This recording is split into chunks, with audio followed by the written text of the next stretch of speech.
तर सम्माननीय सभामुख महोदय, वास्तविक राजनीतिकरण भनेको के हो भन्ने कुरा आज संसदमा स्पष्ट भन्न चाहन्छु। पानी बाँड्न गएको हौँ भन्ने, पोसाक लगाएका विद्यार्थीलाई ढाल बनाएर लासको सिडी चढ्दै राज्य सत्तामा पुग्ने गतिविधिलाई राजनीतिकरण भनिन्छ। सम्माननीय सभामुख महोदय, भिरमा अड्किएको मान्छेलाई उद्धार गर भन्नु राजनीतिकरण होइन। यो कुरा स्पष्ट बुझ्न आवश्यक छ।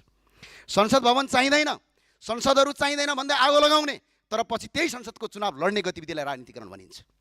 आफू पदमा हुँदा नहुँदा नेताको तलब सलब हटाउनुपर्छ, अगाडि पछाडि ट्विटी गाडी सुरक्षाकर्मी राख्न हुँदैन भन्ने, तर सत्तामा पुगेपछि आफ्नै अगाडि पछाडि सुरक्षाकर्मीको लावा लस्कर घेरा लिएर हिँड्ने प्रवृत्तिलाई राजनीतिकरण भनिन्छ।